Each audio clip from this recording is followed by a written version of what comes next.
Bonjour, on parle d'aurore boréale, mais en réalité on parle des aurores polaires. Boréale, c'est pour l'hémisphère nord, mais ça se produit exactement de la même façon dans l'hémisphère sud. Et dans ce cas-là, on parlera d'aurore australe. Vue de l'espace au-dessus de l'Antarctique, donc justement le pôle sud, voilà ce que ça donne vue de la station orbitale internationale.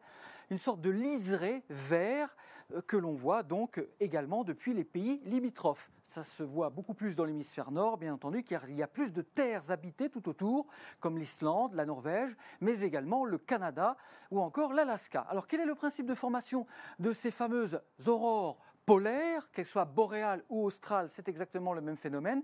Tout vient du Soleil, c'est un phénomène astronomique, absolument pas météorologique. En fait, le Soleil est souvent animé d'éruptions, éruptions solaires, donc des taches solaires qui explosent et qui envoient dans l'espace des rayonnements, ce qu'on appelle en fait, vous allez voir, le vent solaire. Ce sont des particules ionisées qui avancent à plus de 600 km à la seconde et qui finissent par bombarder toutes les planètes du système solaire. La Terre serait bombardée et la vie serait impossible s'il n'y avait pas cette sorte de bouclier magnétique naturel qui ne se voit pas, qui vraiment entoure la Terre. Un bouclier magnétique qui est beaucoup plus mince au niveau des deux pôles, pôle nord et pôle sud. Résultat, les particules magnétiques issues des vents solaires contournent ce bouclier magnétique, mais s'approchent de la Terre au plus près par les deux pôles. Ce sont finalement des particules ionisées, des ions qui vont engendrer une luminescence de la très haute atmosphère, que l'on appellera d'ailleurs la magnétosphère. C'est au-dessus de l'atmosphère. Et donc le résultat, ce sont ces fameuses couleurs irisées, comme des draperies finalement qui bougent et que l'on voit donc au niveau des deux pôles qui sont moins protégés par notre fameux bouclier magnétique. Météorologique.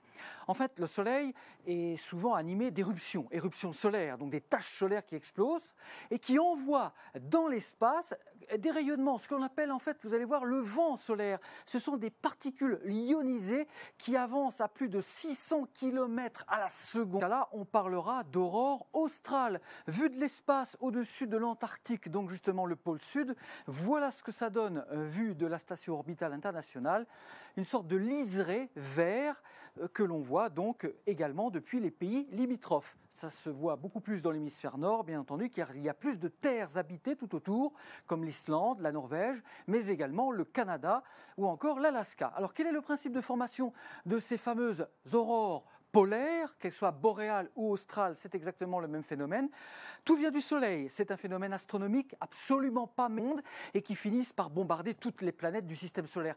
La Terre serait bombardée et la vie serait impossible s'il n'y avait pas cette sorte de bouclier magnétique naturel qui ne se voit pas, qui vraiment entoure la Terre.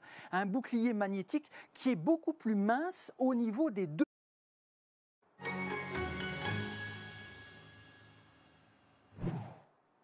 Bonjour, on parle d'aurore boréale, mais en réalité on parle des aurores polaires. Boréale, c'est pour l'hémisphère nord, mais ça se produit exactement de la même façon dans l'hémisphère sud. Et dans ce